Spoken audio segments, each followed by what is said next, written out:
a lot of you. Wow, okay, I might just sit back and let you guys have a chat amongst yourselves. I think it's far easier. I'm joking, I'm looking forward to this conversation. So we're here to talk about CTV. Before we kick off, should we introduce ourselves? Nicole, I'll come to you first. Sure. So Nicole Bent, I am the commercial lead at one of the free-to-air broadcasters, Network 7, in Sydney, Australia. Come all the way from Sydney. I have. We're delighted to have you here. Thank you. You sing, also travelled in. Yes, I travel. You haven't got a microphone? I think it's You're sitting on it, I think. There you go. Sorry about that. Awkward. Hi everyone. So good morning. I'm Yu Sing, currently from True Digital Group based in Thailand. I oversee all the ad platform integration and ad product launches for the monetization of true content, predominantly in the OTT streaming with advertising focus in CTV. We also have a partnership with a mobile wallet for inventory partnership, and also looking into scaling outside Thailand for international market, Southeast Asia specific expansion. Thank you. Gavin? Good morning, everyone. Great to be here. So I'm Gavin Buxton. So I lead up Magnite in Asia, based in Singapore. Magnite's a leading independent SSP globally, and also OTT ad serving technology with SpringServe. We work with publishers to help them monetize their content across screens, with leads as OTT CTV and across omni-channel display, online video, audio, digital out of home, and also work with brands in enabling them to reach brand safe, high quality, at scale inventories with tools and technologies to enable them to reach the audiences they want to reach. Thank you very much. Great to be here. Great to be here, absolutely. Sachin? Hi, everyone. My name is Sachin. I work in a partnerships and supply role for Publicis and for Precision, so across APAC. Thank you. And last but no means least, Vincent. Thanks. It's a pleasure sharing the stage and the hall with fellow industry folks. So my name is Vincent. I'm the sales director for Unruly, currently leading our commercial efforts across Southeast Asia. So Unruly aims to uncomplicate the world of video and CTV advertising. Thank you very much, everyone. So we referred to this as data-driven TV, as kind of an all-encompassing term that also signifies the importance of data in the broader TV space. But I want to ask the big question that, you know, gets asked a lot, but still isn't really clear: what is CTV? Gavin, I'm going to ask for you to give your description of CTV, and then everyone else can say, no, that's absolute rubbish. I don't agree with you. Can we just mic drop and walk off? Yeah, that's fine. Yeah. Okay, here goes. So, I mean, the IAB latest definition in taking a step back of OTT is the digital delivery of TV content over the internet across any device. So that device could be through your mobile app, through desktop, through tablet, or into your big screen TV. So the subset of that, of CTV, connected TV, is the delivery into that big screen. The multitudes of ways that can happen could be through your smart TV, could be through set-top box, could be through a gaming console, or through a dongle like Roku. So Right. over to the panel. Given that we are in a region that is 70-80% mobile when it comes to TV video consumption, where does mobile fit into this broader conversation? Vincent, thoughts?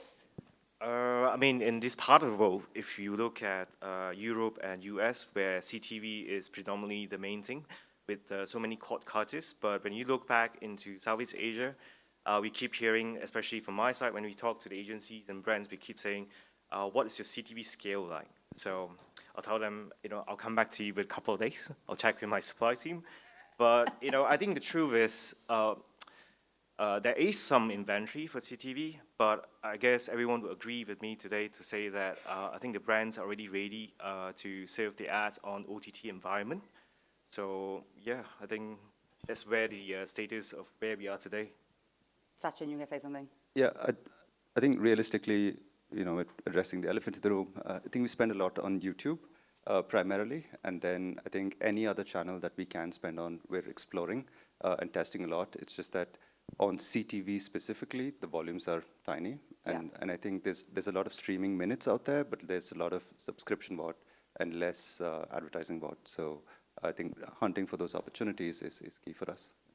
Nicole, were you going to say I was just something? going to, we have a really different experience in Australia. Well, exactly. I was going to Yeah. come to you and ask you, because it's Yeah. very different from Southeast Asia, of course. So we, obviously much smaller population, but across the top sort of 5 of us, there's anywhere between 15 to 17 million a month users coming across our channels, and anywhere from 70 to 80% of that is happening on connected television. So it really is very much about that sort of co-viewing still, family, one-to-many, addressable opportunity. We do see mobile scale a lot, but more so when you've got those big events. So we're very honoured to have three Olympics over the last sort of 18 months. And so when you do have those big sporting events and people want to sort of catch up on the go, we do find that. But yeah, we're the opposite. BAU for us is heavily CTV. Yeah, much more akin to the European market. Yeah, absolutely. Gavin, you going to drop in something there? Yeah, I think, I mean, if we take a step back on OTT overall, I think it's worth reflecting that there's been huge growth in this area in the region across all devices. So kind of 3 stages to it, I'd say. There's pre-pandemic, even like 6, 7, 8 years ago was really where it started in Asia and kind of picking up the first AVOD platforms. So we saw a decent amount of growth over those years. Pandemic came and that accelerated that growth even further. And then coming out of the pandemic, the growth is still happening. So there was a Conviva study just released last week, and it was year on year from Q2. There's 90% growth in Asia on OTT, where the rest of the world is seeing 14% growth. So we're still in a pretty high growth element. If you look at the devices on that, 70% is from other devices and 160% is in CTV. So although starting at a lower base, it is the kind of fastest growing segment within Asia, and obviously there's some standout markets that it is the lead element. Yeah. There's interesting markets like Vietnam that actually is around 25 to 30% CTV of all digital streaming, and it's on the fastest pace of growth. There were some comments yesterday around the growth of Vietnam and the young audiences coming through. So every market's in a different place, but it's really interesting to see that growth overall. And that leads in perfectly to you, Yusing, and your experiences as Thai broadcaster, also that expanded into other Southeast Asian markets as well, the larger markets. Kind of, is your experience tying in with everything Gavin's saying and the stats he's shared there? So basically, from our side in True Digital, we have our own set-top box, which is actually for the monetization of all our content within the Android TV ecosystem. And yes, in fact, that we have rolled out this application since 2 years ago, and there are around 4 million of the boxes distributed nationwide, and approximately around 2 million of the monthly active users currently. Most of them are actually the live TV streaming viewer, comparing to the video on demand or TVOD or SVOD or probably the BVOD. Yeah. I want to ask about whether the consumption of TV, video, any kind of moving object has redefined in any way how we view video content. Has it redefined what is premium and how that affects, I guess, monetization of the various types of content out there? Sachin, for example, you mentioned that you invest a lot in YouTube. Is YouTube now becoming more of a premium channel because, for example, people are consuming it more and more? I mean, certainly, I guess the numbers are smaller here because it's a smaller base, but there is growth on a connected TV rather than just on a mobile device. Does that, alongside other premium content that would be traditionally conceived as premium, is that changing the way that you as a buyer are working with advertisers in terms of how you are targeting? I think most of the content we're going after is professionally produced, large budget content. I mean, is Love Island premium? Like, I think yes, because there's it's brand safe. there's brand safe and premium because it's just really good. Yeah, great show. So Love I think our strategy is to go after content where consumers are interested in. So it could be regional partners, it could be local partners. I think OTT is a much bigger channel for us than CTV, and I think in those channels we just go after as many broadcasters as we can to reach that content. And then as many advertising opportunities that we can get. I think our strategy in terms of formats is slightly different because, you know, this binge watching where you kind of watch 15 episodes back to back. So we can't have the same ads rotating. And so I think we just need to be a little more sensitive there. But besides that, I think we're just trying to reach consumers and try and reach them on a CTV first and then on OTT devices. But you raised an excellent point there about Love Yeah. Island being brand safe. Yeah. And obviously being BVOD plays a massive role in what Channel 7 does. There's that element versus people buying on YouTube. You can offer premium content, and premium for you is brand safe? Yeah, well, we've actually pulled together not just broadcasters, but also News Corp into an association called Think Premium Digital in Australia. And we have defined premium as professionally produced because we believe you can control the curation and the creation. And I think, broadcasters, especially in Australia, are held to a very different standard. The guidelines and the rules that we have to adhere to in order to actually broadcast means that by nature, not only is it professionally produced, but it's also professionally produced within a very sort of regulated way. We also talk about brand safety. I know that the platforms have done a lot of work, I think, to really resolve some of those challenges, but the reality is it's UGC, and there is always going to be a risk. It might be getting smaller, but there's a risk.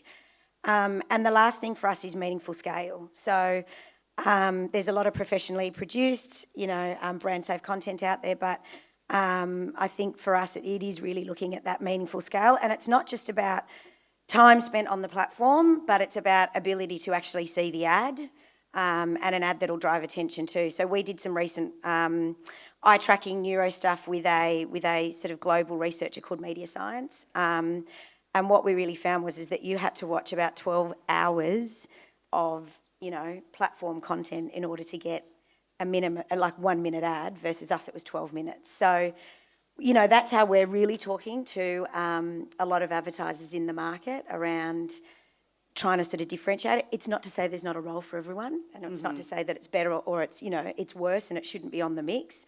But I just think, we've got a very aggressive YouTube CEO or Google CEO that is really coming after TV dollars and trying to position YouTube as television.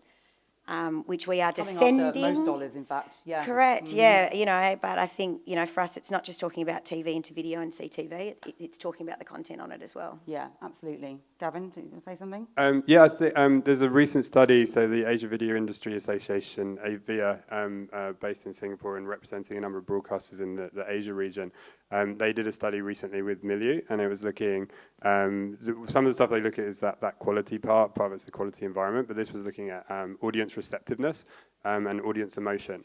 And it ranked premium OTT, so it had all the kind of named providers within the region, and then UGC and social. In terms of ranking audience receptiveness to the content, when it came to watching premium content, there was kind of happiness against that, relief, emotion, joy, and attentiveness and immersion that was kind of way above what UGC was doing. And the other part to that, and it's kind of a good question to ask ourselves, when you watch like an hour of like UGC content, if you get drawn into it, you come out of that not necessarily feeling the best. It's like, what did I just do with an hour of my life? But if you've watched a great movie or great drama, you're coming out of that with heightened quality emotions, and the study kind of did a good job of representing that. Which is where brands want to be, right? Yeah, exactly. I mean, I've still got to fit the Love Island thing into this, because while it is professionally produced, I think you might come away from an hour of that and go, what am I doing with my life? As I often do most summers, unfortunately. But yeah, you were entertained. I was very entertained, absolutely. I'm still going, what is wrong with me? There is nothing wrong with you. No, okay, thank you. Thank you, Nicole, I appreciate that. Sachin, you guys say something? No, I was just going to bounce off that, because I think with Samsung in Vietnam, we've done some really good activity where this heightened emotions and moment-based targeting is what we went after, and picked specific moments in time where there was a smartphone that was part of the narrative, and it made a difference, and we kind of like positioned Samsung ads around that. So I think there is a different form of targeting that's available, which is not just blanket, here's an interruption, but rather here's how you can play into the storyline, or you can sponsor parts of it. But I think in terms of programmatic advertising, there are ways where we can be a little more seamless. Sorry. No, I was just going to say, we've got a similar product called 7Cap, and I think that's, moving beyond television and into CTV. I think they're really smart ways that you can use the data and the tech beyond just your traditional audience targeting to really find those moments that matter for the brands, which I think that we're only going to see more of that, right? I think that's a really exciting, emotional moment. Yeah, it's really exciting, I think, for brands. Yeah, absolutely. I want to go down the creative route and kind of the route of the ad break, if you will. There are many different directions we could take this question, because I think it's a big part of the TV video viewing experience. Firstly, kind of how important and how has data-driven TV, kind of video, how is that evolving the creative requirements for TV? And there's a lot to be said here. So, for example, let's talk about Netflix and Disney Plus becoming ad-funded and going down the ad-funded route. How will they approach creative versus, say, what Channel 7 would do in a kind of a normal traditional ad break? Will they have a different approach? Will they need to appreciate binge watching and what that looks like from an ad experience perspective? Will they need to kind of look into kind of really immersive experiences? But I want to kind of talk about creative more generally and kind of get your thoughts on the importance of creative as it comes to TV. Vince, I'm going to come to you first on this one because I know it's a really important topic for you. So I think according to Nielsen, creative represents almost or responsible for almost half the effectiveness of an ad campaign. So hence, it's pretty important, and sometimes media don't really speak directly to creative. This is where we actually try and come in to breach that conversation between the advertisers, between the creative agencies, between the media agencies as well. So on CTV's front, If I could just ask you to keep your mic close to you. Yeah, sorry. Thank you very much. Yeah, so we have developed a lot of formats that's catered to different screens. So one of my favorites is the dynamic overlay, where the advertisers could it allows advertisers to use existing video, take data to add an overlay on the ad unit itself that is personalized for its viewers. So that's how we do it on CTV. There's also increased use of QR codes on CTV as well to drive that action, because usually it's non-skippable. You can't click on it. You can actually track how many people actually scan on it. You can target people based on their locations, show them a different creative. You can also we also have a format called the sequential CTV creative, which allows advertisers to tell a story that unfolds through a series of creative, as opposed to having to tell a story within one ad unit itself. Interesting. Can you guys speak? No? One thing I'd call out is there's kind of a step back moment to CTV as well within this, in that the ad experience becomes hugely key, especially as these global players are coming into play. There's over 120 OTT platforms in the region that we work with now, over 50 in India. So it's a very competitive space for the actual platform. So if you were to take two equal platforms that may even have the same show, if you're going into one and you're going in there and it's got the same creative loading 3 times, it's taking time to load, there's an excessive amount of ads per hour, and the experience isn't great, and you go into another one and they've already buttoned down on their experience. As a consumer, as a viewer, you're going to end up going to that platform the most. So for these OTT platforms that are hugely competitive, they're spending a lot of money on the content, on the experience, so the area to really get the foundations right is on that ad experience. So ourselves in having Spring Serve as an ad serving technology and as SSP, it's a big area of focus for us. So we have technologies that essentially scans the creative, it logs what's happening within the creative, the audio, the language, the category, etc. With that, it's enabling it to either be reviewed, so you can let it run or not, especially if there's open market coming into play. It's enabling ad separation, so it's not Coke followed by Coke, or category separation and Coke followed by Pepsi.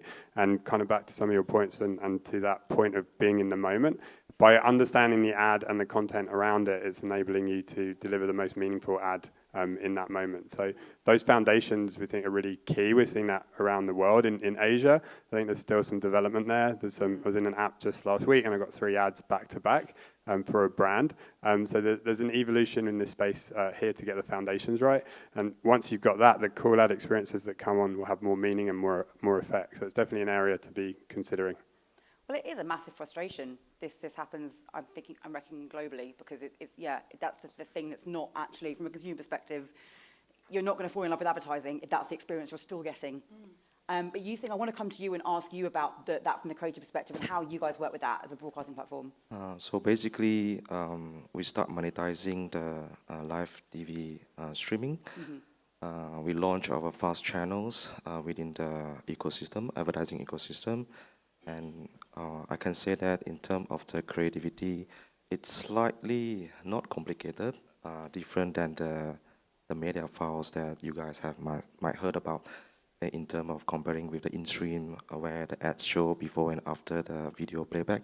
But for the case of the monetizing TV ad break, there is a certain level of a creative specification where we are asked towards the media planner to look into. It have to be AVC, Advanced Video Codec, compliant, which is H.264.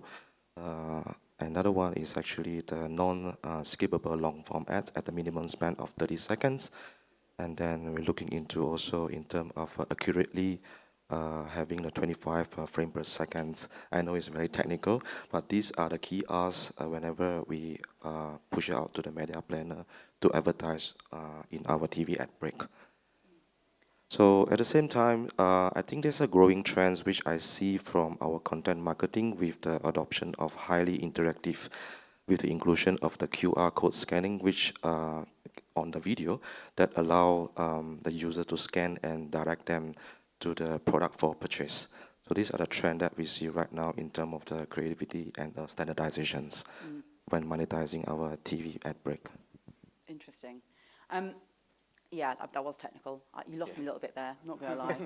But I love technical stuff, and I like to pretend I nod along and I know what I'm talking about, you were talking about, but I don't. But no, it's fascinating actually, because if that's standardized across, that's not something that you just create, that's standardized across Thailand, across the region? It is. We are the pioneer in terms of go live with the live linear streaming and monetization of every single TV ad break, include our fast channel as well. See, we're the opposite. So I think all the broadcasters in Australia are really focused on formats, and we've got interactive, shoppable, we've created pause moments. So when you pause, it's an ad unit. We're looking at, how to get brands into like content beyond inventory, but we all fight each other to be the first to do it. And I think that creates some healthy, moves things along more quickly. It does, but I think, ultimately when we are going up against a YouTube, do you want to work with 4 different broadcasters on the same product who've got different specs? So, I think we do a lot of things really well where we come together as broadcasters and unify. And I do feel that, if we genuinely want to compete, we've got the same scale, we've got the same, we've got logged in data, we've got a richness of data, but what we don't really make it is easy, where I think that, that's standardising, so it's one format. We're competitors, but I think at the end of the day, in some of these areas, we've got to see the bigger picture. And realise that operational efficiency for agencies, who are, time poor as we all are, we've just got to make it easier.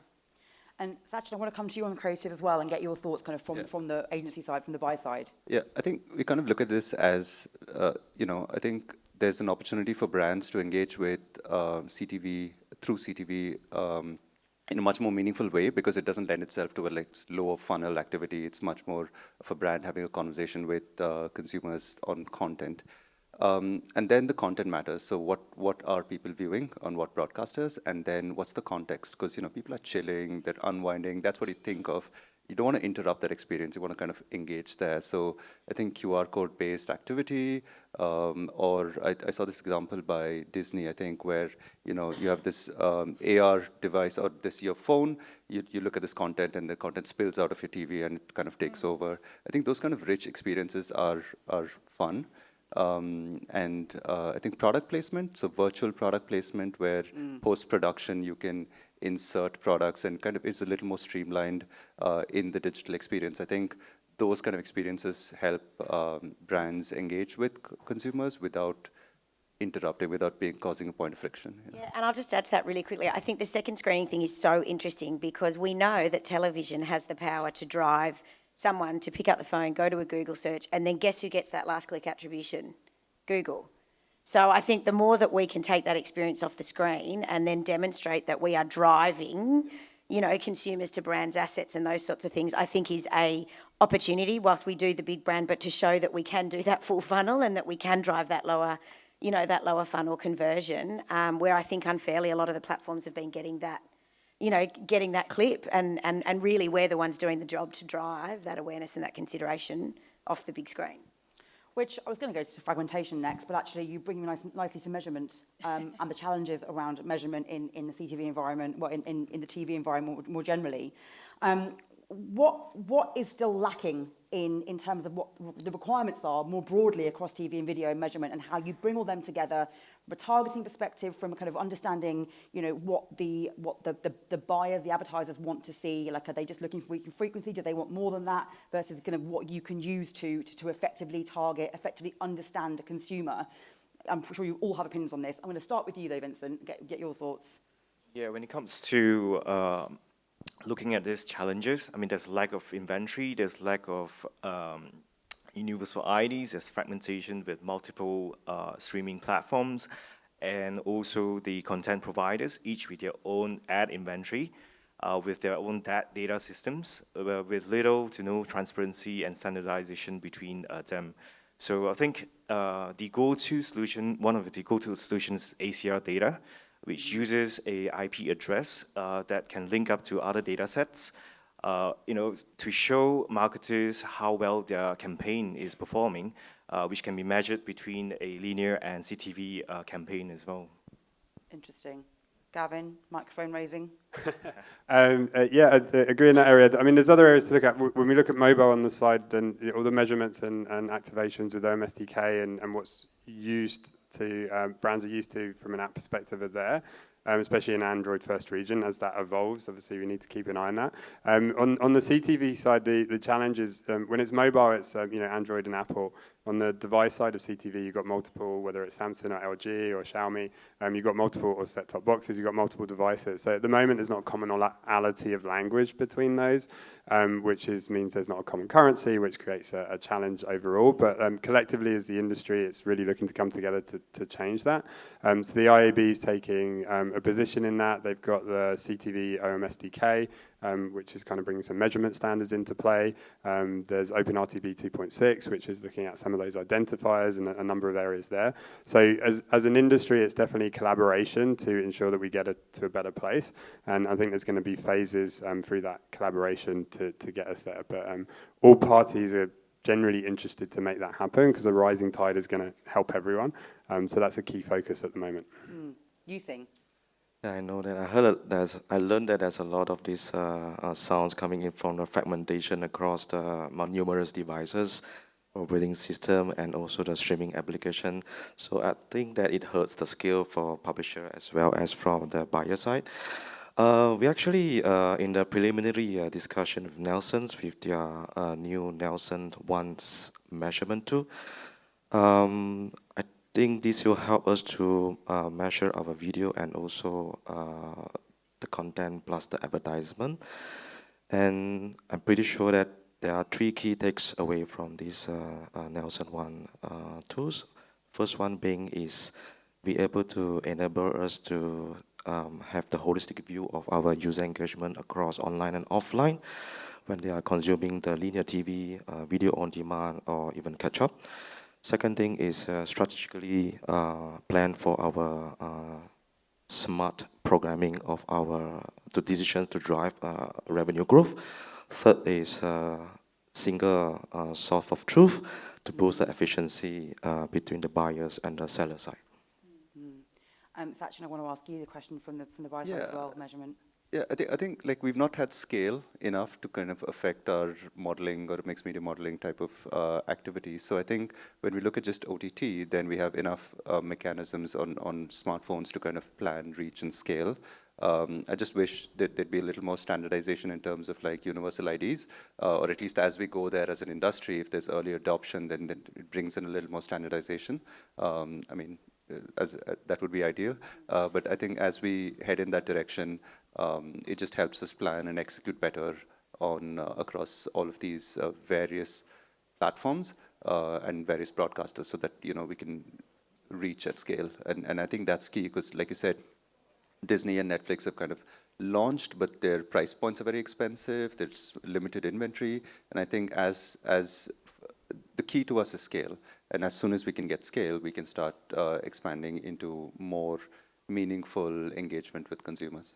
Yeah, I mean, the rumours of $65 CPM for Netflix aren't going to fly in this region, so they need to think about that maybe. But I also question kind of that you mentioned kind of challenges of scale, fragmentation across the industry. Gavin, was it 110, 120 OTT platforms? Yeah, in the region. That's mental. Like that must make your life as a buyer more challenging as well. Does that just then mean you kind of go just to YouTube and go to the premium platforms and YouTube because it makes your life a bit easier?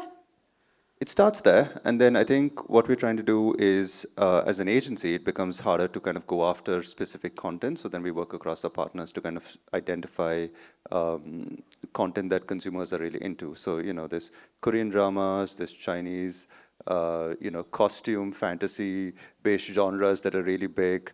I was at this event with Gavin at AVIA, where it came across this new genre called boy love. So what now? it's called boy love. Boy love? There's a whole genre there. What is this now?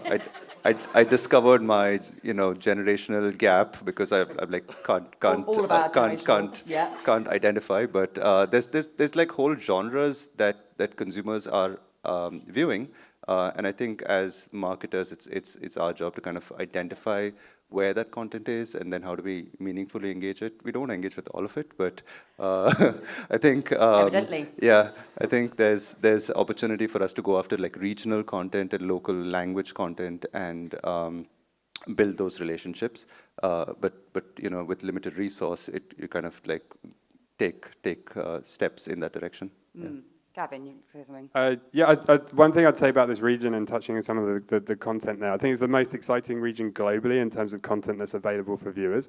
So we have the global players that are here, and all of those that are competing here are creating either the international contents in local language. My own kids, fortunately, have better language skills than me.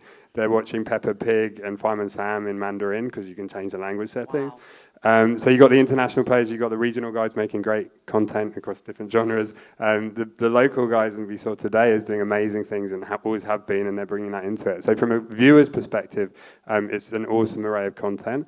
I guess in the business models of others coming in, we've had research here that's always shown that like 86% plus of people are want to have free content and are open to ads as a value exchange. There's only like 10 to 40% that are willing to pay and not have ads. So I think some of the global players are really catching up to what the regional and local players are already doing. So that collection of scale, I think, is a huge opportunity.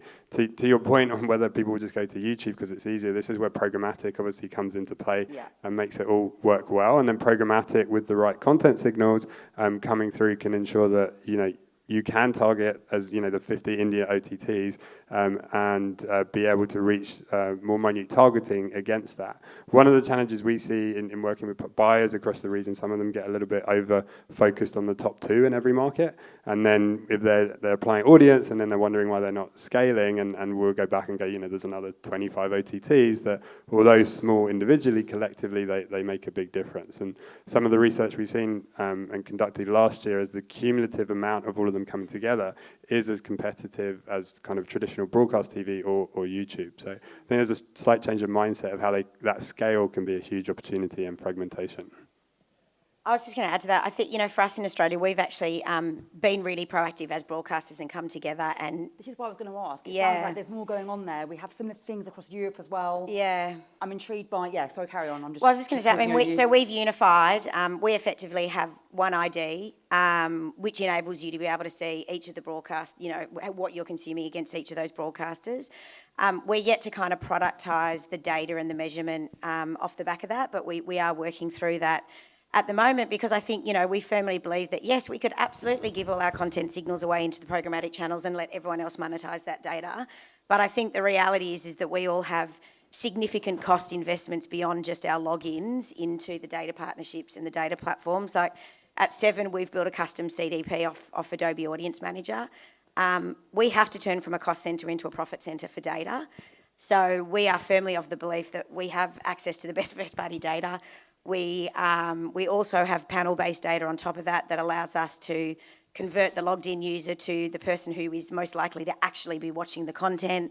You know, we've looked at how we can monetise co-viewing and report that back. So, you know, I think there's a lot as broadcasters that you can do to productise your own data and hopefully standardise it more and then put it, you know, back into that programmatic, you know, chain, but feel that you're getting rightfully monetised for the work that you do to make that happen. Yeah, absolutely. We're running out of time. Yusing, you're going to say something? So it's actually I will let you related to echo to Nicole, what she mentioned about unified ID. So basically, we doing the same thing as well in our streaming application. So we have fully retagged, I mean, basically we invest heavily on product and tech infrastructure. So to create our own single view of customer platform. So basically we create our own proprietary ID, retagging all our ad placement inventory into content. Application plus the streaming application as well. And at the same time, we are on verge to roll out the Unified ID 2.0. By end of this year, this will give us the whole universal view of our login user across CTV, applications, and the website. Really interesting. We're pretty much out of time, but I want to ask one final question. I'm hoping this question will basically just kind of do my job for me, and you'll say loads of different things that will then give us a rounded conclusion to the argument. But I want to know from each of you, but from your perspective of where you sit in the industry, what the biggest kind of missed opportunity is within the space. So all say different things, that'd be really helpful. Nicole, I'm going to come to you first. Yeah, I mean, we talk about connected television being sort of the most underutilised marketing weapon in the country. I know that's a really big, bold statement, but I think when we really start to see right from the creative strategy, creative being not just produced at a 15-second, but being thought about, you know, how you can serve an enhanced advertiser experience that is good for the viewer, leveraging data and creative. We're working with one client at the moment, and we're actually working with their strategy person at the creative agency, and just the excitement and the conversation when you actually get someone like that thinking about connected television right from the beginning is just epic. So I am super excited to hopefully be here in 12 months and, you know, be able to talk about some of that stuff because I think it's really exciting. That would be awesome. You think? Actually, I'm looking into the area where, yes, there's a competition coming in from this ad-funded model from Netflix or probably Disney Plus in Thailand market. So we're looking into the focus area of how we can monetize our live TV streaming, partnering with all the TV broadcaster in Thailand specific. But then there is still a lot of challenge coming in. For example, the broadcaster is saying, okay, so what about their concern in terms of the revenue cannibalizations? And second thing, they have a concern in terms of the investing on the investment on the hardware and infrastructures if you want to monetize the TV ad break on our platform. The third one is actually looking into, they ask for the minimum guarantee of how the TV ad replacement, in return for TV ad replacement on our TV break. So these sort of challenges are still there, and think we are looking into where we can address these and be a strategic partner with our TV broadcaster. Okay, so lots to do there then. Yes. Yeah. That's exciting time for you, isn't it, though? Yes. Yeah, brilliant. Gavin, over to you. Yeah, I think on a scale level, I think a really interesting area, and Australia's been doing this really well, as great case studies out of 7. In terms of live linear and live sports, we're not really seeing that utilised as much. I know True's got some channels already, they're getting started, MediaCorp themselves.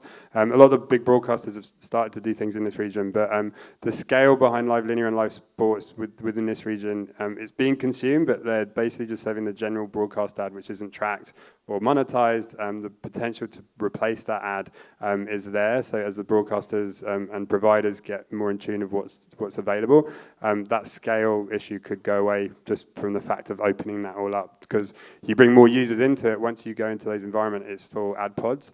So the ad frequency goes up significantly at that point. The second one to that, I'd say, is probably audience. Through that scale coming through and publishers taking more ownership, like MediaCorp was great today and see all that they're doing and the guys on stage here. The broadcasters taking full ownership of that and activation of that through either industry collaboration or through protecting it. And the SSP can play a great part in that kind of protection of data, but enablement. That's a huge area of growth and opportunity. Brilliant, thank you. Excellent roundup, Sachin. It's getting harder and harder as it comes down. I know, yeah. Think of new and interesting things. Yeah. Come on, you can do it. No, I think like industry bodies can play a better part in like standardizing content and standardizing, providing standards, because like as it gets more and more fragmented, it becomes really hard as a buyer to go across the board. So I think anything in that direction, universal IDs as well as like formats, which are specific to TVs and help us meaningfully talk to consumers. I think those direction of formats would be really amazing. Brilliant. You did it, Sachin. Well done. It's a good one. Vincent, finally, hopefully there's something left for you. Yeah, hopefully. So I think I wouldn't say that missed opportunity. I think we are in a great place, especially in Singapore and region, because we can look at all the challenges faced by our counterparts in other markets and take that into learning and probably skip, the gap and go right to the solutions. That's what I think. That's a nice kind of succinct way of rounding everything up. I like it. Yeah, absolutely. I mean, thank you so much for this conversation. There's a lot more we could have got into. We ran out of time, but thank you so much, Nicole, Yu Sing, Gavin, Sachin, Vincent. Round the applause for them. Thank you very much. Thank you. Thank you, guys.